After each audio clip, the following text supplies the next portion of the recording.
Welcome, everybody, to House 6, our movie podcast about movies. We are continuing our journey through Oscar history of the best pictures. And today we have 1938's You Can't Take It With You. So before we get started, I always ask you guys for a 3-word description of the movie that you have just watched. So does anyone want to volunteer first? Thomas was I'll nodding. go first. Oh, never mind. Okay. Lol, so random. So Okay. I mean, does Come that on, count, wiggle. Because LOL is laugh out loud. That's It's like an acronym. 5 words. It is an acronym, I'm sir. counting 5 words, sir. Well, What was yours, stop Jared? counting. 'Cause you Come don't on, got wiggle. When they're dancing, that little kid's like, come on, wiggle. Wiggle. I just can't stop My- thinking these people are crazy. These people crazy. These Cray, people cray. crazy. Yeah. Mine is It's a Wacky Life. Mm. All right. So before we start with the movie, we go to the awards. The 11th Academy Awards took place on February 3rd, 1939 at the Los Angeles Biltmore Hotel and was hosted by Frank Capra, who would win his 3rd Best Director Award that night. Spencer Tracy Rigged. won back. Do what? Said rigged. Rigged. Spencer Tracy won back-to-back Best Actor awards. The only other actor to do that to this date is Tom Hanks. 3 of the 4 winners of the Best Acting awards were previous winners. The only newcomer was Faye Banter, who became the first person to be nominated for 2 acting awards in 1 year. George Bernard Shaw became the first person to win both a Nobel Prize and an Academy Award, a feat not repeated until Bob Dylan did it in 2016. Being the jerk he was, Shaw protested award controversy in this one, guys. Radio broadcasts of the ceremony was banned that year. Reporter George Fisher locked himself in a room and broadcasted about 12 minutes of the show until security broke down the door and dragged him out. No, I need to get out there. Think about it now. Broad- No one wants to watch it. Yeah, now they can't pay people to watch it. Broadcast of the show would return in 1942.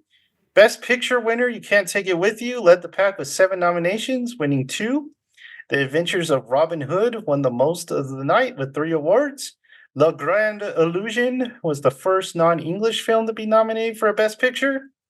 Ferdinand the Bull from Disney would win Best Animated Short. There were 5 honorary awards and 2 juvenile awards, and 1 memorial award given out at the ceremony. So we move to the movie. 1938's You Can't Take It With You from 1938 from Columbia Pictures, which is now Sony, or owned by Sony. Directed by Frank Capra, his 3rd Best Director win, following It Happened One Night and Mr. Deeds Goes to Town. It stars Jean Arthur, Lionel Barrymore, and James Stewart. Arthur would be nominated for Best Actress in 1944. Barrymore won Best Actor in 1931 for A Free Soul. And Stewart would be awarded an honorary Academy Award, the Presidential Medal of Freedom, and was named the 3rd greatest actor by AFI in 1999. The movie was based on an award-winning play from 1936. Barrymore appears on crutches the entire movie because the actor was suffering from arthritis. The film was a critical and financial success when it was released, and Capra, Stewart, and Arthur would team up again the following year for the Oscar-nominated Mr. Smith Goes to Washington. All right, so we usually start off by talking about the characters. There's a lot of characters in this one, but this is our first Jimmy Stewart movie that I think we've ever done on House 6. So what did you guys think of young Stewart in this one? He's playing, what's his name? Tony Kirby. Oh, He's, Tony Kirby Jr. I think he's kind of underutilized in this, honestly. Like he's given like this, like the starring credit, whatever, along with Lionel Barrymore, but he's kind of like a background actor in this one. He wasn't really doing too much. I mean, he had like an important role like toward the end about the conflict, but he just wasn't in this very much. And even like his first scene, he's just kind of sitting there like, he's very young in this one. yeah. But he does have a couple good like little speeches he gives during it. That you can tell that he's going to be pretty famous in this one, I guess. What do you guys think? Anything on Jimmy Stewart? Yeah, not too Reminds much. me of. After No, you. go ahead. After you. I was just gonna say real fast that he just reminds me of the character from A Wonderful Life. Fair. Gosh. Yeah, I feel like Thomas said, like I feel like the beginning he had a big part, and then the end he had a big part, and the rest he was just kind of just standing there watching everything else happen. Yeah. Like even like during the crazy scenes, he's just like back there like He's like, this is weird. I like the part where he's like, yeah, this might have been a mistake. She's like, you did it on purpose. Yeah. But yeah, I like his character though. It's a good character. And then one of my favorite scenes, I like how he's laughing in the background. But we'll get to that. And then the main actress, like I said, was Jean Arthur, his love interest. So what do you guys think of her performance? like when she came down the banister. That was hilarious. Oh. The one with no hands. That one was with no Super hands. excited. Yeah, I liked her. She was the most like normal and like kind of level-headed out of the whole family. So the most I like her. emotional, I feel like, except for the point where she's like, no, I don't want anything to do with you anymore.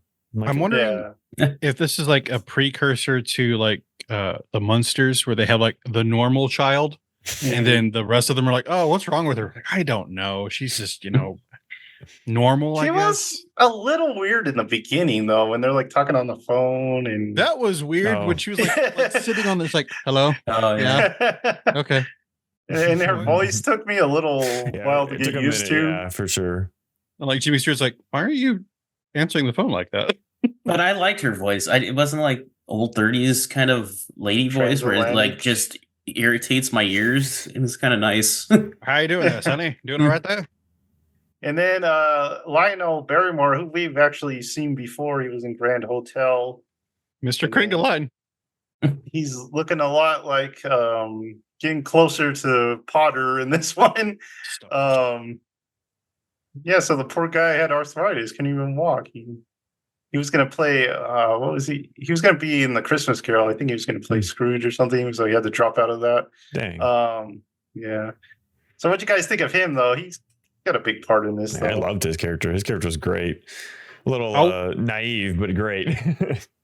Yeah, that he was pretty naive with like, it's like, oh, why are we doing this for war? I'm just like, I kind of like his character. And always these type of characters, they're kind of like easygoing, but they kind of know what's going on throughout like everyone, but they still want to be carefree and kind of just enjoy life.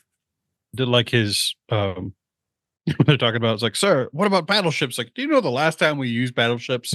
Between the Spanish American War. And look how that turned out. It's like in Cuba, we gave it back. I loved his conflict with that IRS guy. He's just like, I was just having fun with him. Yeah, that was one of my favorite scenes, so we'll get to that. So let's get to the plot. You guys are going to have to help me a lot, because there wasn't like much to this plot that I could have grabbed onto. Random, like it was a bunch of random events that happened. For me, this movie was like, it was boring, but then I laughed a lot. For me, it was boring, but then it was cute at times. I was like, oh, this is kind of cute. I did like chuckle a lot during this movie because the comedy. So we start on Wall Street after the Colombia logo shows, and everyone's saying good morning because they're walking into the bank and being like, hey, good morning, everyone. And there's talk about a monopoly. So they're trying to merge all these groups. And the girl's dad, I forget his name. Do you guys remember his name? Mr. something. Something with an L. Dan something. The girl's dad? Like, yeah. Lionel's No. Jimmy Stewart's dad. Kirby. Yeah, Kirby, that's Andrew, right? Anthony, Anthony? because he's Tony. Because Tony's the junior. Tony Tony yeah. Jr. Oh, Tony Kirby Jr. And So they're- he's Tony. yeah, Okay. they're both Kirby. So he's like, hey, it's going great. I even got that Ramsey guy to sign, and they can't believe they're like, what? You got Ramsey? No way. Jimmy Stewart's introduced. He's kind of bored with this whole thing. He's just kind of twiddling his thumbs. He's like the vice president, right? Yeah, And of then- the company. Yeah, so we get all that talk, and then we go. There's one thing kind of blocking the merger, and that's there's this house where they want to build, and the guy who owns the house refuses to sell. So we get a scene where the guy kind of in charge of buying that house. I don't know what his title is or anything. Yeah, it But- seems like some weird shady guy that's supposed to like do Yeah. unseemly things. I'm like, what is your job title, sir? Oh, the twitchy guy. Yeah. Yeah, the Yeah. twitchy guy. Yeah, he kind of like worked at a different department or something like that. So sorry. Man, I forgot everything about this movie. The guy in crutches, what's his name? Do you remember? He's Grandpa. Grandpa I just Lugford or Luggensfries or something with an L. I'll look it up. I thought it was an H. What was an L? Oh, I We have need no idea. Wikipedia right Which now, which guys. one, who are we talking about? Grandpa. Barrymore's character. Can't take it. Uh, with you. I can't pronounce it. It starts with a Y, I think. It's an L, I swear. That's is not the right movie. Catch Me If You Can. I did not click Catch Me If You Can. How the heck did this happen? Vanderhoff. Vanderhoff. Yeah, I know there was a Vanderhoff. B somewhere. Where'd you get an L? So don't he arrives for the meeting, but the twitchy guy's like, let him in late. We'll let him sweat about it. Everyone loves money. I'm just going to offer him a lot of money. So he's kind of waiting in the reception area, and he sees Mr. Poppins. And Mr. Poppins has a great invention that just makes everyone so happy. And that's this bunny that You pops gotta out of call them a. all over. Look at this. What were you going to say, Jared? Can I say that I hate Mr. Poppins? Yes. Yes, you He's can. Okay, creepy and so you- terrifying, and I don't like him either. Thomas, don't even. No, Don't. can I say something? Yes. Yeah, This is my favorite scene in the movie. really. Oh yeah. Yes, I love this scene. Poppins at the desk. Yes, Poppins at the Crazy, desk. man. Not just that, because it's hilarious because he's just trying to convince Mr. Poppins. He's like, you know what? Just become a lily of the field, man. Like, we'll take Yeah. care of you. Don't worry. But what got me is it's like, because this is backstory time. I was doing bank account entries like for tax And you had season. a rabbit. No. Here's the thing. And I was doing this for like 12 hours of bank account entries, just tons and tons of entries. This man was doing bank account entries, standing up at a desk with a freaking calculator going ka-cha-cha-gunk, For 20 years, he said. Yes, Yeah. I cannot imagine doing that for like an hour and a half. I'm like, Mr. Poppins is hardcore. I He's did like, like. hey- Go ahead. I did like the grandpa. He's like, "What you doing there?" And he's like, "I'm doing this." And he's like, "Why are you doing that?" And he's like, "Because they need the numbers right." He's, It's like, Well, he's like, do you like doing this? Like, nobody's ever asked me that. I have to do it. Like, Do you I have to an do opinion, this. sir. And then I like when he So- like puts the bunny on the desk and he's like, everybody come take a look. And he's like, oh, and I like that scene. Man, they There's- think it's the greatest. Before TV, There's anyone one other was scene interested. I really like, but this one and this other scene are my favorite ones. I just thought it was really charming. so like Thomas says, the grandpa kind of indoctrinates him into his communist utopia. Pretty much. Come live at our house. And then Mr. Twitch comes in. He even calls him Twitch out. face. What's wrong with your face, man? Why are you twitching so much? And he offers him the money. But Grandpa, he's like, nah, I don't even need that stuff, man. I got my popcorn, I got Mr. Poppins, and we're heading out. And they leave. I thought And that was we- going to be your favorite scene, Jill. So do you have some popcorn when he just offers him a pop? They go to. So we're introduced to the house where they all live. All these characters live. It's a madhouse, guys. There's Stressful. There's a wife dancing all the time. She's not very good at it, but she It's- wants to be. Does anyone else have trouble imagining that person was a grown adult human? The whole She time was I'm only- like, she has to be a child, right? He was only 15 when this was filmed. Okay, that makes more sense with physically and like mentally, because it just seemed like they had never let this poor person leave the house. I don't know how she got married, but then that guy isn't normal either. I know so. she's married. He was just So I read 15 a years little- old. I read a little background on her. She was like, she was only 15, but she told everyone she was 18. Nice. She kind of, I mean, she does look young, but I can Yeah. see her because she's tall, so she does kind of look older. Snuck around to it. That's funny. Yeah. And then we get that scene where we're talking about where they're flirting on the phone, and I don't know, that scene just was kind of uncomfortable for me. I Oh, don't where know they're why, holding but- hands and she wouldn't detach Yeah. hands. It's very like cheesy, like teeny kind of love. Every time this Jimmy Stewart flirts with women, it's always like this. Like in A Wonderful Yeah, Life, it's Wonderful always Life. this like awkward, but like somehow he's getting We this shouldn't be woman. watching this. This And movie, there's like it's like low key threatening too. Like he's gonna Yeah. hit you if he doesn't. Oh, that speaking of like the house people, like that poor maid, my God. Like, I'm sorry, but she's like, oh, look, I this is a freshly polished silver platter. And then one of the son just like, oh, look, I made firecrackers. Here you go. oh yeah, And she's just like, really? So, Madhouse. yeah. the madhouse. Who do we have in this house? We have, so they're living. It's the grandpa. He's on his own. His wife died, so he's a widower. And then he has his daughter.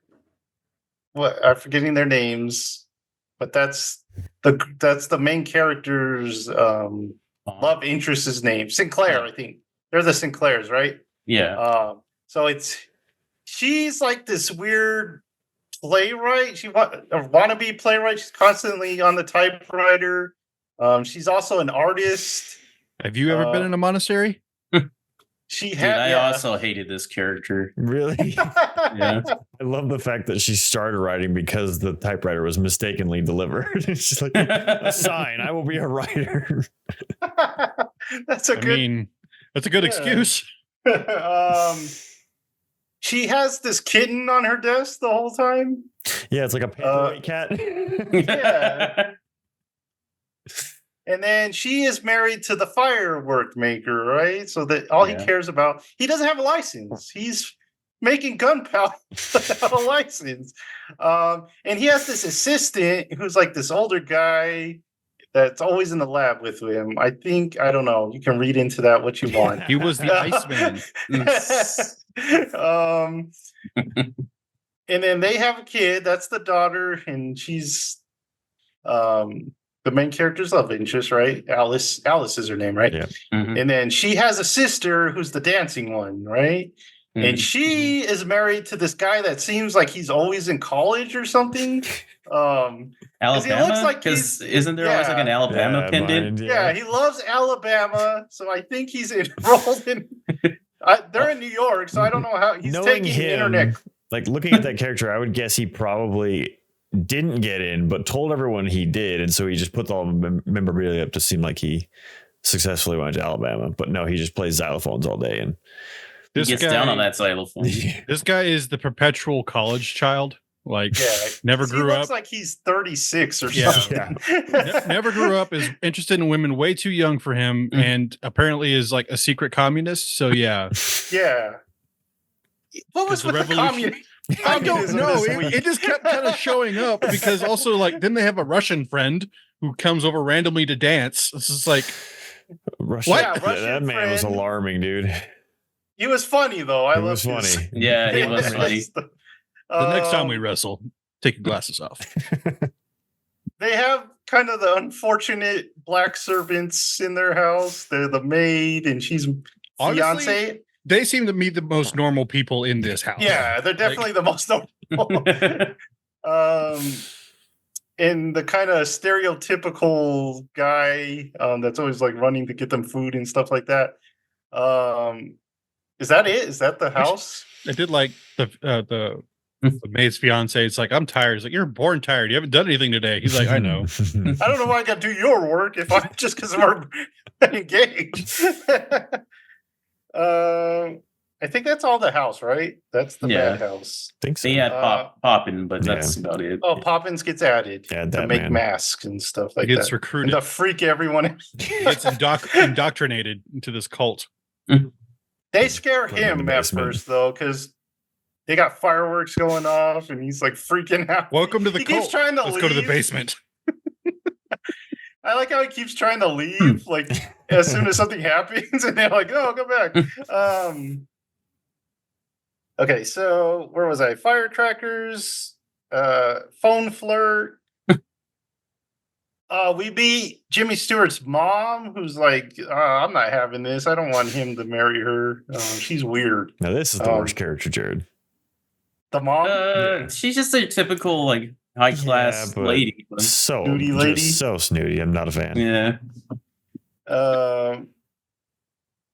There's this Okay. scene Look at that. where Jimmy Stewart says that because they're still at the office, right? And he's like, he wants to make a date with her. And he's like, to get what I want, I just yell all the time. So he's like, ah.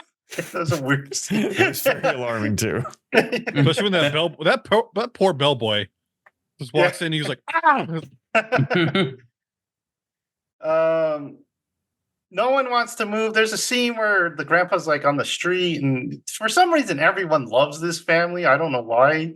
But they're like, no, you can't sell your house. No one wants you to move.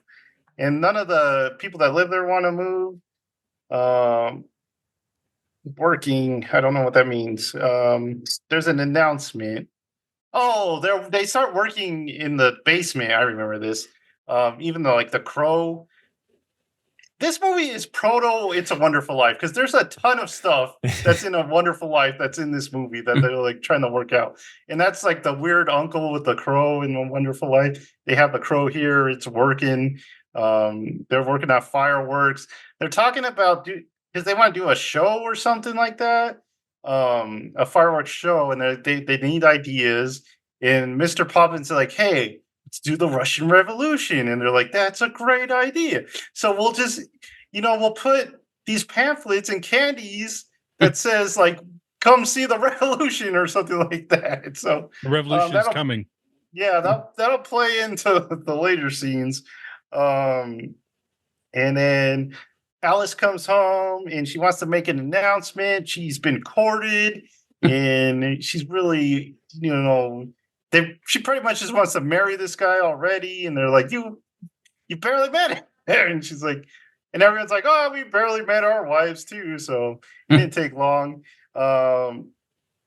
She talks to grandpa upstairs. They kind of have this little cute heart to heart because he's the leader of the family. And she's like, she talks to him about grandma and, to ask him what she was like.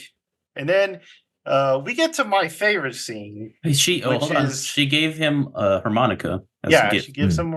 That's important. She does give him a harmonica, and he's like, "Yeah, I'm gonna rock out on this." Put my old lips all over this, dude. Okay. Lionel Barrymore, grandpa character Vanderhoff, when they're like doing like the rush or the one of the activities in the house, like on the random like dancing and everything else like that, and he's like playing with those darts and they're like rolling up that carpet. He like takes the darts out. And he like looks at them. He's like, "No, I want to hit him. Probably shouldn't. They're like lawn darts or something. I know they're huge. Like he's just throwing those in the house, but he just like takes a look at him. He's like, I want to hit him really badly, but no. It looked like a cool harmonica. It's big. You can see it being gold and stuff. So we get to my favorite scene. So the IRS turns up on the house, and he's like, you haven't paid taxes like ever. And it's like, how are you guys living in this house? But he's like, how are we going to pay for like war and the police and stuff? He's like, not with my money.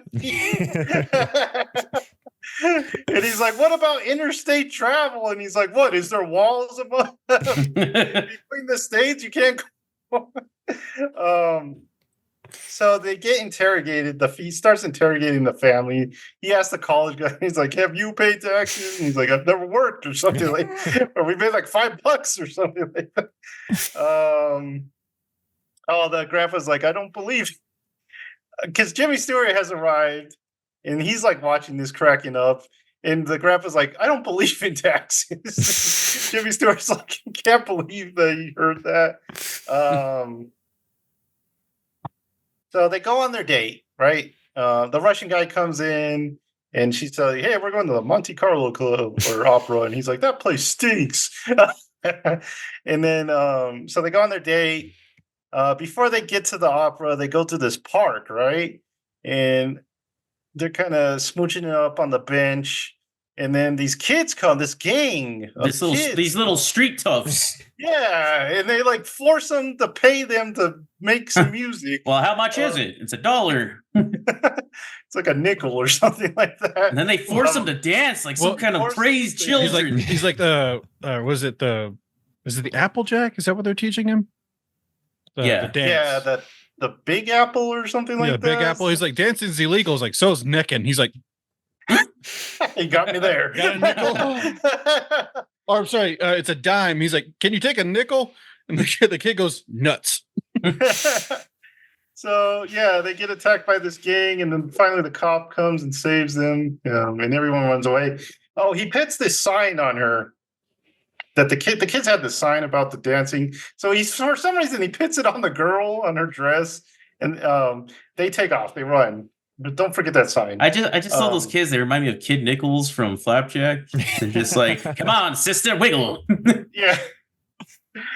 Oh, I forgot to mention this. When they're on the bench, he talks about solar energy. Him and his friend, they were going to be big into solar power, man. They had this idea. Figure out how grass works.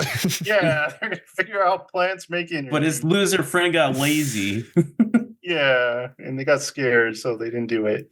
So they get to this dinner, and it's all fancy, and everyone's laughing at the girl because she has this sign on her that the guy put on her and somehow forgot about it. And Jimmy Stewart sees his parents, and he's like, "Hey, they're over there. I want you to meet them." And she's like, "I don't know about that. They're with this famous guy." And he's like, "No, let's go meet them." They're very snooty to them. Jimmy Stewart's like, okay, he's kind of in his element, saying hi to everyone and making jokes and stuff like that. But she's very uncomfortable. And then they find out that she has that sign on there. So they run to the table backwards while they're crashing everything. The poor waiters like can't figure out what's going on. And they have some dinner, and the scream comes up again about him. Whenever he wants to get what he wants, he screams. And for some reason, he's about to do it, but then she screams, and then everyone's like looking at her like, "What the heck is going on over there?" So they're like, "Hey, rat! I saw a rat." And they're like, "A rat in here?" And he's like, "Yeah, right there, over there." I like he's like, "There was a mouse," and he's like, "A mouse," and he's like, "No, man, it's a rat. It's like this big." Hundreds of them. It's over there. And they're like, "Ah!" And everyone runs out, and they're all And then he's scared. like, "Go buy yourself some mice traps." He gives him a little tip. And then the restaurant goes out of business, and everyone's fired, and it's terrible. The rat was actually the cook. It was amazing. Food went downhill after they fired him. So now it's Jimmy Stewart's parents' turn to meet the family. And they're talking about it in the car, and they're like, "Do we have to meet him? I mean, gee." And he's like, "Yeah, you gotta meet him." So, like someone said before, Jimmy Stewart plans this, but then they show up early, and it was all his idea because he kind of wanted to catch them off guard, right? He wants them to be natural, catch them in their natural act. And Most hectic day of ever. So they're practicing dancing. The grandpa, like he said, had darts, and just everything. The mom is painting the old man because she did back in the day. Yeah, the mom's painting. All kinds of craziness is going on. Oh, but when we get to Poppin', man, I hate that guy. We'll get to it in a minute. Keep him downstairs. So the Jimmy Stewart and his parents walk in and they're like, "What the heck is going on?" And then the parents are like, "Oh shoot, we thought you were coming tomorrow." So they're trying to get everything fixed, put the rug back, because they moved the rug, get the dinner served, and they're like, "Hey, we're having hot dogs for dinner. I hope that's okay with you guys." And Jimmy Stewart dad's like, "I have a sick tummy, man. I can only take veggies." I love when the Russians like that's Ulcers. and he's like, I have ulcers. He's like, you should get it checked. Someone in Had a Russia. person die. He died. Just wait. I didn't have ulcers. And then one of my favorite jokes was the mom starts asking everybody like what their hobbies are. And she asks the other mom, she's like, "What's your hobby?" And she's like, "Oh, I'm into spiritualism." And she just like cracks up and she's like, "Yeah, but that's stupid. That's not a real hobby." The dad's like, "You have hobbies?" And he's like, and she's like, I don't have silly ones like that. Yeah, she's totally straight faced. Just like, yeah, what? That was one of my favorite lines. Okay, so the dad said he spent $10,000 on doctors a year, right? Like when he's like doing that health tonic or whatever. Yeah, so accounting for inflation, that is over $221,000 a year on doctors. I was like, holy crap! Need some better doctors. Well, apparently it was still expensive to get sick back in the day. So, like Jared said, the Russian guy is like, "Hey, man, every man needs to know how to wrestle." And Jimmy Stewart's it's like, "Yeah, that's right, man. But I wrestled when I was young. I don't do it anymore." And he's like, "Hey, once you wrestle, you always wrestle." And then he like picks up the guy and like he rocks this guy's world, dude. He demolished that fat man. The man gets destroyed. His glass is broken. Oh man, that was funny. And then the G-men arrive. J-men. What? The J-men. She calls him. He's like, "That's G-men, wife." I thought it was going to be the IRS again. I was like, why are they in the cats? I thought so too, but apparently they got a complaint about noise or something like that. And they're arresting everyone, and even like Jimmy Stewart's parents, and he's like, "We have nothing to do with this," Mr. Poppins pops up. He's like a gorilla man. Tries to scare him. Here's that poor lady. Yeah. She faints or something. And then like the mom lifts up his shirt and laughs at his gun. Yeah. I was like, this lady's crazy, man. There's like fireworks going off, so they find like gunpowder in the basement. Dude, like, that house exploded. That wasn't just a few fireworks go off. That house was engulfed in flames. So the cops arrest everyone. They take them to jail. They separate the men from the women. Go ahead. This is probably my other favorite scene. I did like in the last scene real fast before he moved to the jail. I liked when the cops were like, "Old man, you got to get with the rest of them." He's like, "No, you don't understand. I need to get down there." And then it explodes. Oh yeah, he's like, "I need to get. Oh I need to get my pipe." He's like, "You don't need your pipe." It's like, "It's still lit." Forgot about that. Yeah. So they're in prison. They have a conversation. Yeah, he starts playing the harmonica. I didn't know what Tom's doing for a second. Really itchy nose or mouth. Yeah. It's a very busy night in the prison, but everyone loves the family, man. They're all there on their side. They want to hear the music, so they're playing the music, man. And when Jimmy Stewart's mother gets approached by the hooker, that is one of the funniest parts in this movie. Yeah. She's like, "Oh, high class. Like, I'd really like to get into that line of work. Who's your contact?" He's like, "Yeah." This is can't you see this woman is enough? No. Well, also like when he's like, "Mistress, please, I need a private room." He's like, "We only have those for crazy people." He's like, "She doesn't belong here." She's like, "Well, act crazy and I can get you in there, I guess." We get the line dropped. You can't take it with you because he's kind of dropping some knowledge to the dad, and he's like, "You got all that money for a minute and a half." Yeah, he calls him a stupid idiot. Feels I'm a failure of a man, a father, and just he's stuck as a human being. Poor guy's like devastated. It's like, whoa, Tearing up about chill, man.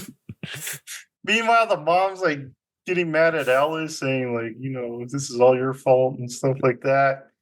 I did like when the sister's like, "You want me to hit her? I'll hit her for you." Sucker. Pulls her back onto the bench. That was a good line. Twitch face appears, and he's like, "Hey, I got you. we got him." But then the guy's in there, and he's like, "What the heck did you do?" He's like, "Get me out of here!" So he runs and like gets his lawyers. They go I did like when the Mr. Kirby throws the cigar on the floor and everyone's like, "Oh my god!" And then oh yeah, fight like, for it. To me. Yeah. I was like, "Geez." They go to night court, and they kind of separate the families for some reason. And then, so they go through this. They find the family guilty of because they don't have a license for gunpowder and making fireworks and stuff like that. And then we get pretty much the scene from It's a Wonderful Life, where because like Stewart's father is gonna pay. He's like, "Hey, we'll pay for it." And the grandpa's like, "We don't need your dirty money," or something like that, your blood money. And then the rest of the crowd watching is like, "Hey, we got money for you." So they all start like taking up a collection. And it's pretty much that Wonderful Life scene where they're all getting money just to save this family. He tells someone to go take a flying leap. I forgot who that was. I think he's telling the dad.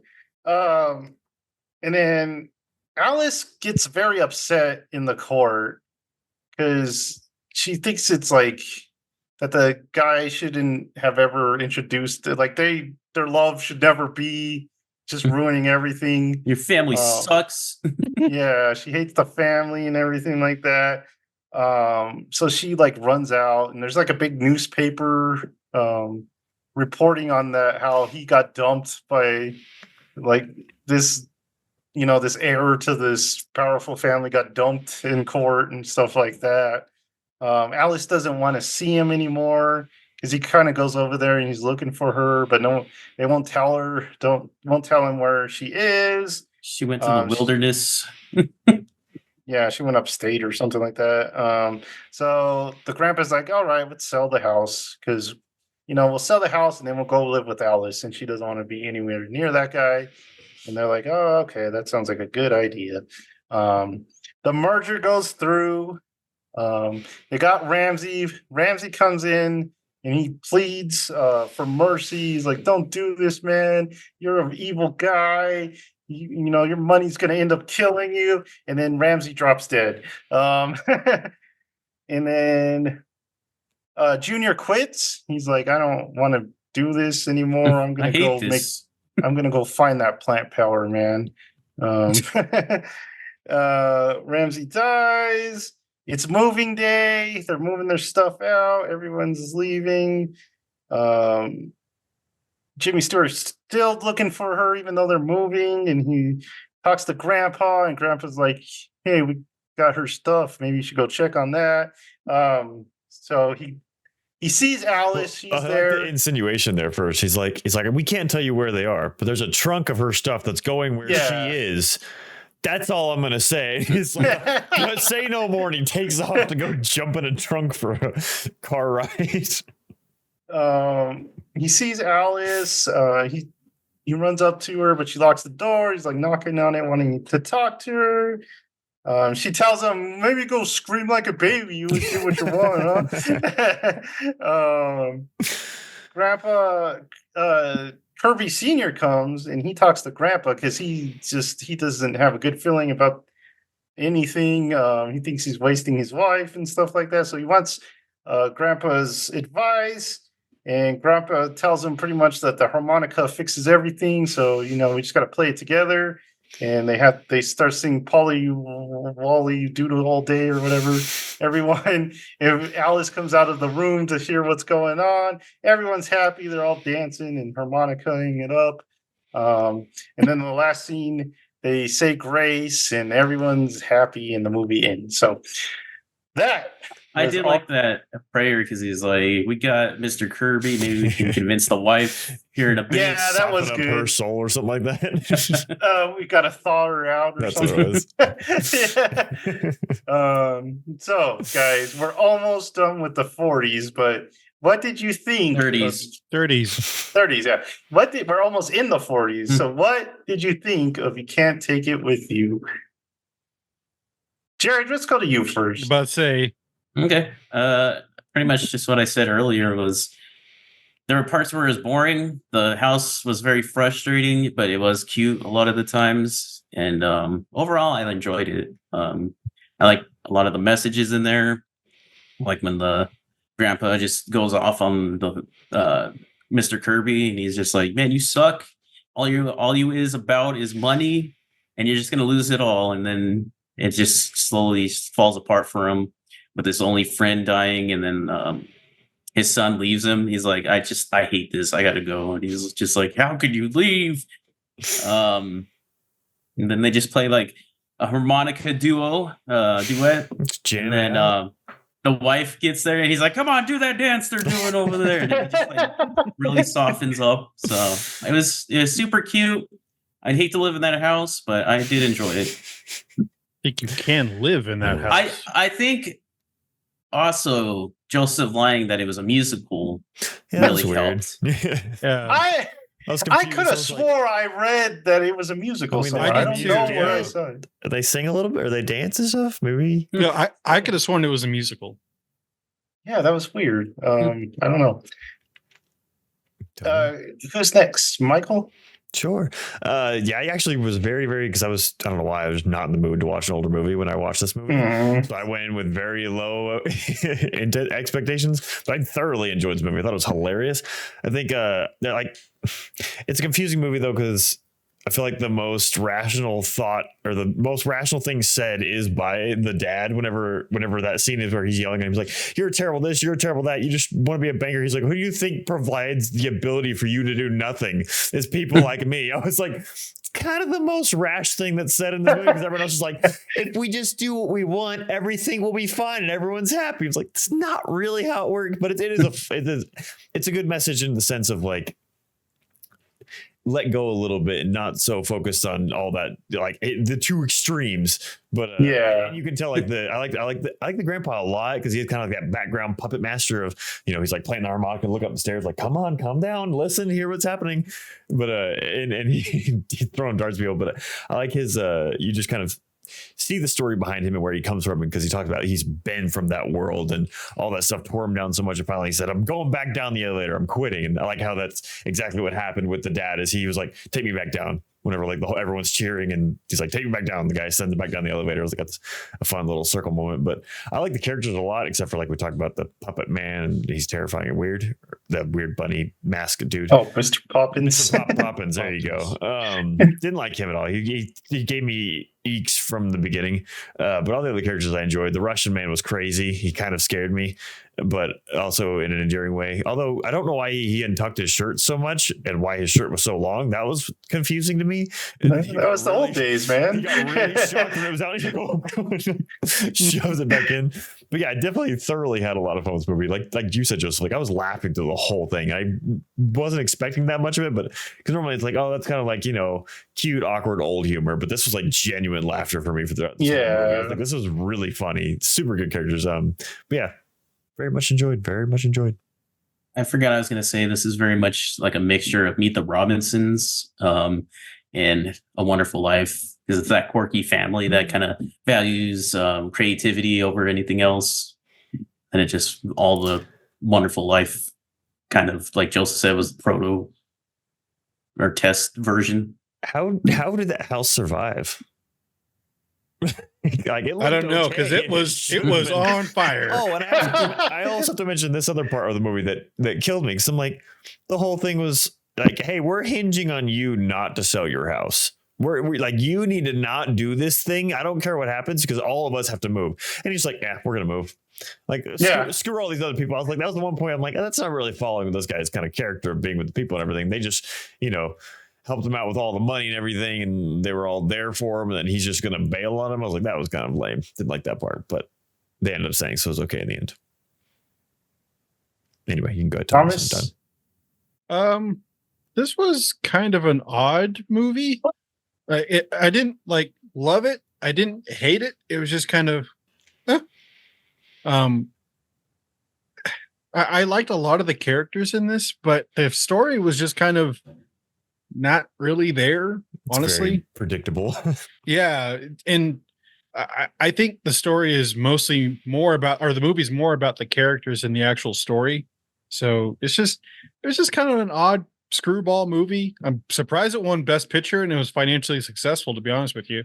But it's also kind of weird too. You look at some of the history of it, and apparently it was really well received, but like later, like years later, they're like, oh, maybe we should have made this is kind of insensitive to like that time period.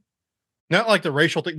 Weirdly enough, the racial part, like with the maid and her fiance, that was like the most well-adjusted part of this movie. I was like, oh, that's kind of nice. But the whole don't give any money to the war effort is like, oh, that didn't age very well there, because a lot of things happened after this movie. But, you know, it didn't happen yet, so I understand why. But I don't know. It was kind of fun to watch, but I don't think I'd watch it again, to be honest with you. But I don't know. Just very middle of the road for me. Didn't hate it, didn't love it. There you go. Yeah. Remember, guys, taxation is theft. So I just did my Again, taxes 2 days ago. Don't trust the federal government, kids. Just don't do it. abolish the IRS is what I say. What's that? Homer Simpson. Homer, look, it's the IRS. Oh! But like I said, it felt very much like a proto It's a Wonderful Life. That's our family's Christmas movie. That's what I know. A lot of people are either Miracle on 34th Street or It's a Wonderful Life. That was always ours. White Christmas. Yeah, that one's my family's, but Yeah, really? I don't Okay, even I guess celebrate there's 30 Christmas, and different that's ones. my Christmas movie. So there you go. I always hear Miracle on 34th Street, but I think I've only that's just what I seen hear It's a Wonderful Life and Miracle on 34th Street once each. once each. Okay, that's a little Long sad time for. ago. I know. I need to rewatch them. They're good movies. But It's funny though, because I've only seen the remake of 34th Street. I've never seen the original. I don't think I've seen. There was a remake. yeah, there was. It's funny because It's a Wonderful Life I think is a much more polished movie than this movie, but it was way less successful than this movie. Kind of bombed when it first came out. But yeah, like we said, Jimmy Stewart. I like Jimmy Stewart. He's a great actor. Like you guys said, he's just kind of in the background for a lot of this movie, just kind of making faces and stuff like that. But he was super young. Like Michael, I wasn't expecting much, and I started watching this, and I'm like, I'm gonna be kind of bored throughout this movie. But then you hear these lines, and you just start cracking up because they're so hilarious. So they did a good job with the comedy, but not the strongest story, like we said. It got that communist leaning, and you guys know how I feel about that. That was so But random. Like yeah. why? It was a different time back then. I did like when the G-man Or maybe came not. in. Was like, where are you from? Kvorsk. Oh, wait, yeah. Where? Yeah. That was funny. Yeah, so it's a funny movie. I mean, I would definitely tell people to check it out just for the performances, to see like an early Jimmy Stewart and like see Frank Capra, because he's a big deal in the movies scene. So I mean, it won Best Picture for a reason. So next time, we got a big year coming out. 1939. The number of movies that came out that year is crazy. But the movie we will be watching is Gone with the Wind from 1939. Never seen it. One of my personal favorites, actually. So be sure to subscribe to the channel and notify yourself for more Oscars to come. Any last words on You Can't Take It With You? Taxation and theft, like Joseph said. It's weird because I agree with him on the IRS, but I don't really agree with his lifestyle. Okay, so that's going to do it for House 6 this time. Like, subscribe, and notify yourself for even more good stuff to come, and we will see you next time. Bye.